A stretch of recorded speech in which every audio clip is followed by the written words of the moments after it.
Welcome to Biztech's Asia's Hottest Startup Show, the show where we feature hot startups across Asia, sharing their entrepreneurial journeys and sharing with us their journey towards becoming Asia's next tech unicorns. Now, today we feature Zuddl, who was founded in 2020 and is based in San Francisco, California, and is an all-inclusive virtual and hybrid events platform. Now, here to tell us about Zuddl is its co-founder and CEO, Bharat Varma. Now, Bharat, welcome to the show. Hi, Brian. How are you doing? I'm good, thank you very much. Now, Bharat, for a start, could you give us an overview of Zuddl and your journey so far? Yeah. To start off with, like you mentioned, we're a virtual event platform. We've started with the vision of being the one platform for all enterprise events, whether if it's virtual, hybrid, internal, or external. So with that vision, we started in the month of May last year. Now it's last 2020. And yeah, we've gotten off to a pretty great start. We were a part of the YC Summer 20 batch. And yeah, when we got into YC, we just gotten with just the idea. We didn't really have a product. And yeah, it's been a pretty incredible journey through YC. So we've been able to build the MVP version of the product. And we've launched the MVP version of the product in the month of September 2020. So yeah, it's been slightly over 13 months now since we've launched the product, and we've grown quite significantly since then. So in terms of revenue, we've grown about 30x since we've started selling last year. So yeah, and we have some of the largest global companies using us. So we have the likes of Dick's Sporting Goods, Advanced Auto Parts, Kellogg's, Microsoft. And we service over 20 of the Fortune 200 companies. Okay, what inspired you and your co-founders to start the company? I'd say it's been a journey for about 5-6 years.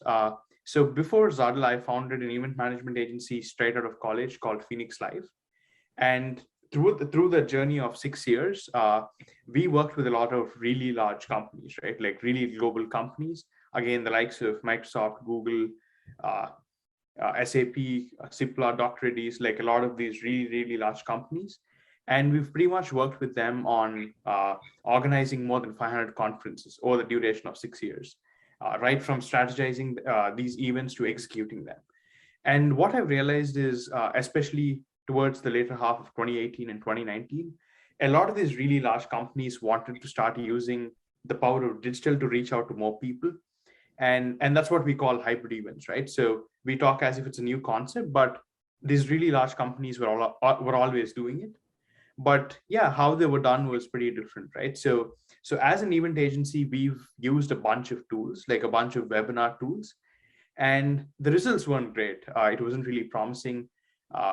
Even though our customers, these really large companies, wanted to use these platforms to reach out to more people, what ended up happening was it was really the engagement rates were really, really poor, right? So what we've seen was the attendees would probably attend for an average time of about 30 minutes, which is pretty horrible for an event that is a day long or 2 days long, right? So it was clear that the attendees weren't enjoying the experience that we were providing back then.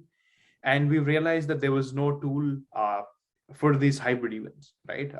To actually really make them interactive and engaging. So what ended up happening was most of the times it was pretty much like a one-way communication. So you could think of it this way, right? It was a virtual event in a physical venue, which was just getting live streamed into a platform. Correct. So there was no conversation between the attendees and the speakers, and there was no conversation between attendees and other attendees. It was pretty much like a pre-recorded experience for them. So in that process, when I was talking to a lot of attendees to understand why the results were so bad, I probably ended up talking to more than like 500 attendees. And one of the things that really stuck with me was, one of the attendees was like, hey guys, you make me feel like a second-class citizen. If it was just about watching content, I'd rather go to YouTube and just listen to any speaker talk about any topic. Like, right. Why do I need to come to an event, right? So that's when we started questioning what would make up for an incredible customer experience, what would mean for an attendee to want to attend a virtual event. And Yeah, and so it was pretty clear that there was a huge need for a hybrid platform that enables these conversations that looks 10x better than the platforms that existed back then. So that's when we started thinking about what would it mean to build the best hybrid platform. And this was pre-pandemic, right? This was I'm talking about in the year of 2019. So that's when I started discussing the problems that we were facing with our co-founder now, who is Veda. She's also the CTO of Zuddl. And at that point in time, so she's actually, in fact, comes from the technology space, right? So she's done her bachelor's and master's in computer science from MIT, and she was working at Facebook, Pinterest, and a couple of companies at in the Valley before we started working on Zuddl. So in 2019, we were discussing this idea, and we had a pretty great idea in terms of what we wanted to build. And yeah, and then the pandemic happened, and then we were like, we'd probably never get a better opportunity to do something like this. And yeah, that's how we started working on Zuddl. Bharat, what's interesting is this, and I can see why or why Combinator admitted you, because as a team, both of you are great. One has the amazing domain expertise in the event space, and your co-founder, she has very solid tech credentials. I mean, she's from MIT. She's worked in great companies. So both of you obviously made a great combination. Yeah, for sure. I think so, because it was just an idea and it was just the both of us. So yeah. Now, give us an idea of what are the use cases for Zuddl. Yeah, so as I told you, we really focus on really large companies, enterprises, and industry bodies and associations. So we see a range of events, right? So primarily, you can for companies, you can categorize them into internal events and external events. So we've seen companies use us for internal events ranging from town halls, diversity inclusion events, networking events, company meets, sales kickoffs, etc., which were primarily driven around engaging with the employees, right, and communicating with the employees and promoting those conversations within companies. And these are really large companies that we're talking about that are spread over multiple countries, huge teams. So yeah, so that's what our customers have been using us for internal events. And when it comes to external events, we've seen customers use us for their marquee events, right? Their customer conferences, their annual conferences with their partners, uh, and a lot of summits and demand generation events from enterprises perspective, right? And apart from that, we also have some really large industry bodies that use Zuddl. So we have associations like NASSCOM, if you know of it. It's the industry body for technology companies in India, and they've been using Zuddl for all the large conferences that they've been organizing. It's just not them. It's also India Mobile Congress, IVCA, yeah, a lot of really large associations in the US and India use Zuddl for their summits and member engagement. Okay, Bharat, your space has exploded because of the pandemic, the virtual event software space, but so have the number of virtual platforms like yourself. It's just skyrocketed. What makes Zuddl unique in the virtual event space? Yeah. So there are a couple of things that our customers love us for. So I'd say one is the customization aspect of Zuddl, right? So you could actually think of Zuddl as the web flow for events. So the way we approached the product is we have a bunch of widgets that you could use to build your own event site, right?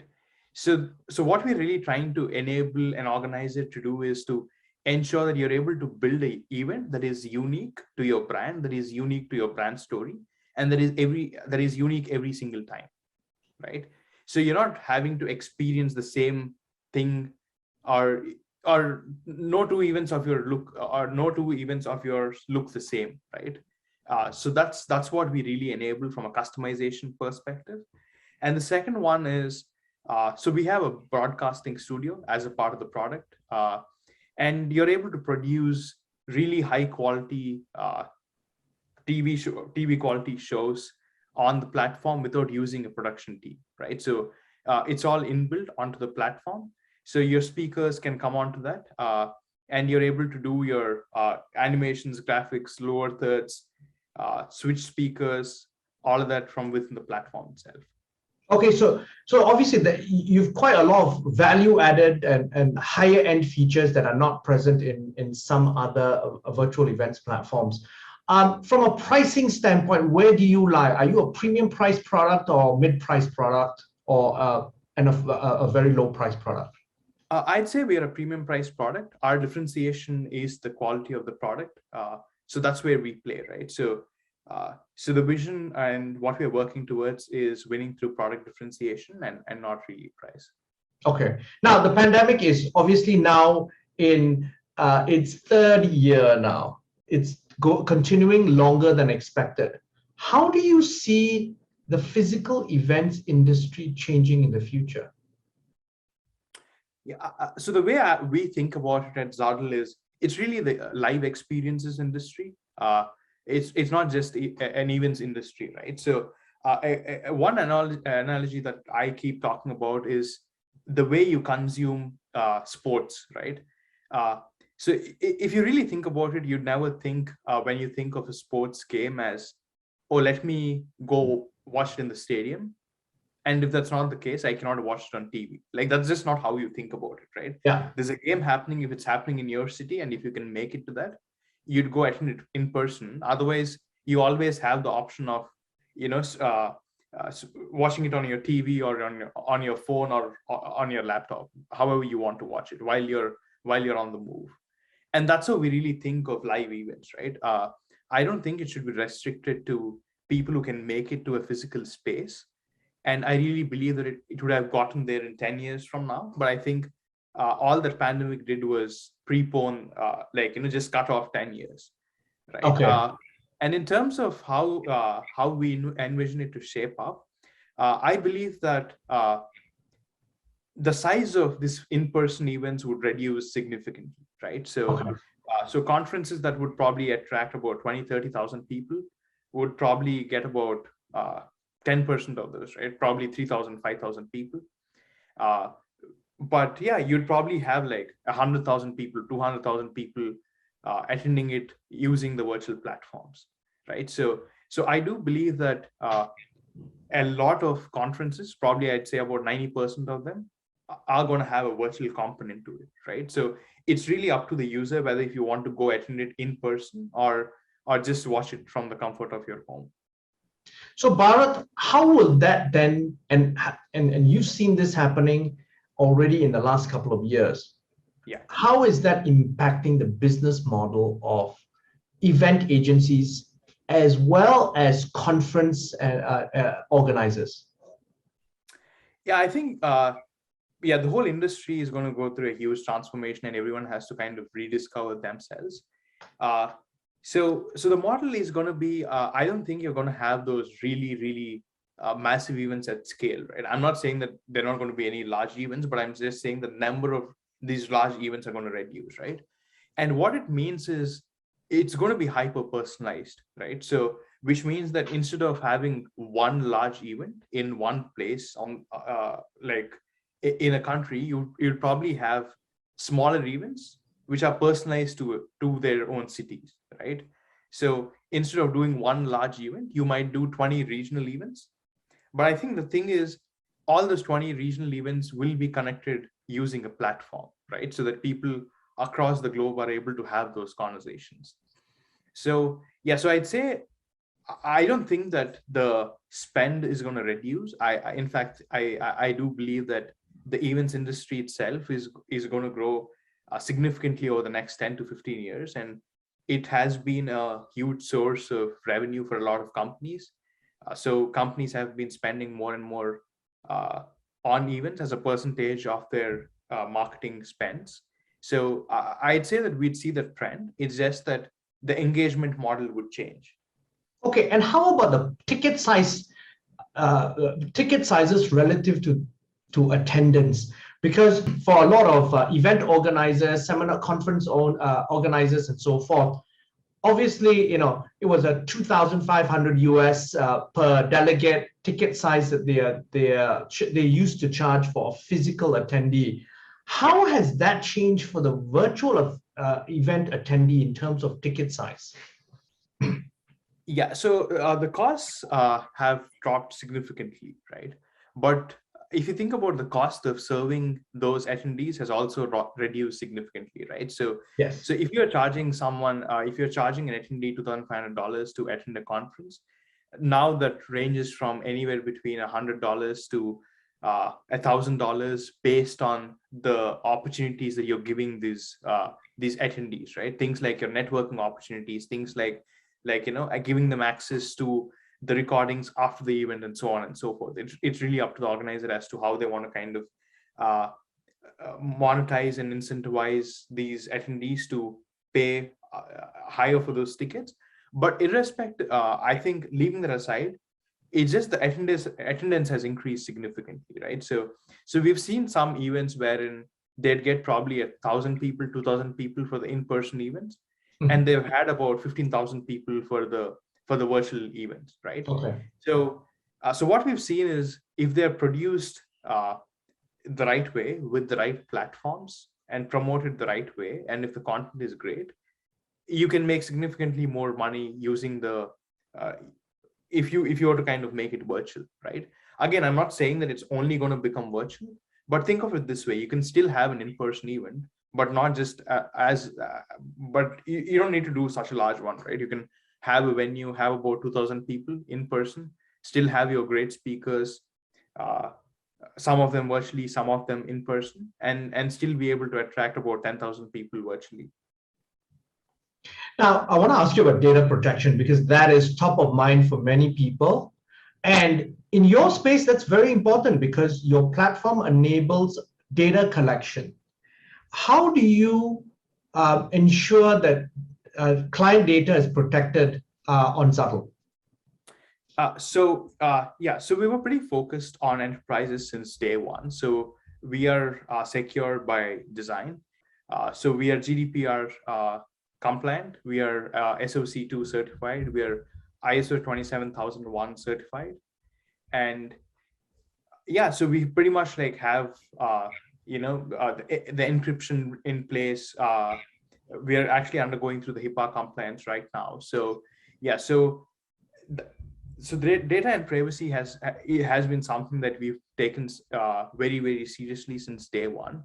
Uh, and the great part is we just process data, right? So we don't really sell the data, or we don't do anything else with our customers' data. They pretty much own the data, and we're just processing it for them. Okay. Now, you've raised 13.35 in a Series A round. How would you deploy the capital, and what sort of runway does this give you? Yeah. So in terms of the deployment, we're expanding our GTM teams.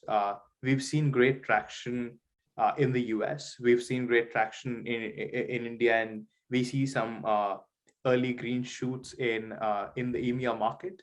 So we're going to be doubling down on our GTM team. So we're actually building a sales team in the US at this point in time, and we're actually in fact opening our office in UAE next week. Okay. So and we're going to have a sales team based out of there as well. So we're going to have one is just increasing, and we're going to have like sales teams on ground in all these three regions, US, EMEA, and APAC.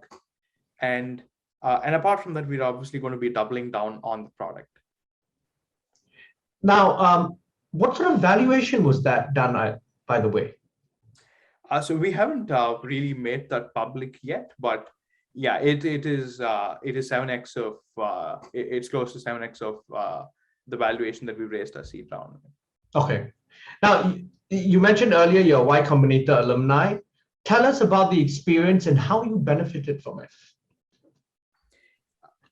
I think the biggest, I'd say the biggest advantage that you have with Y Combinator is the community that you're a part of. I think it's incredible, right? Just the kind of support that you get from other founders.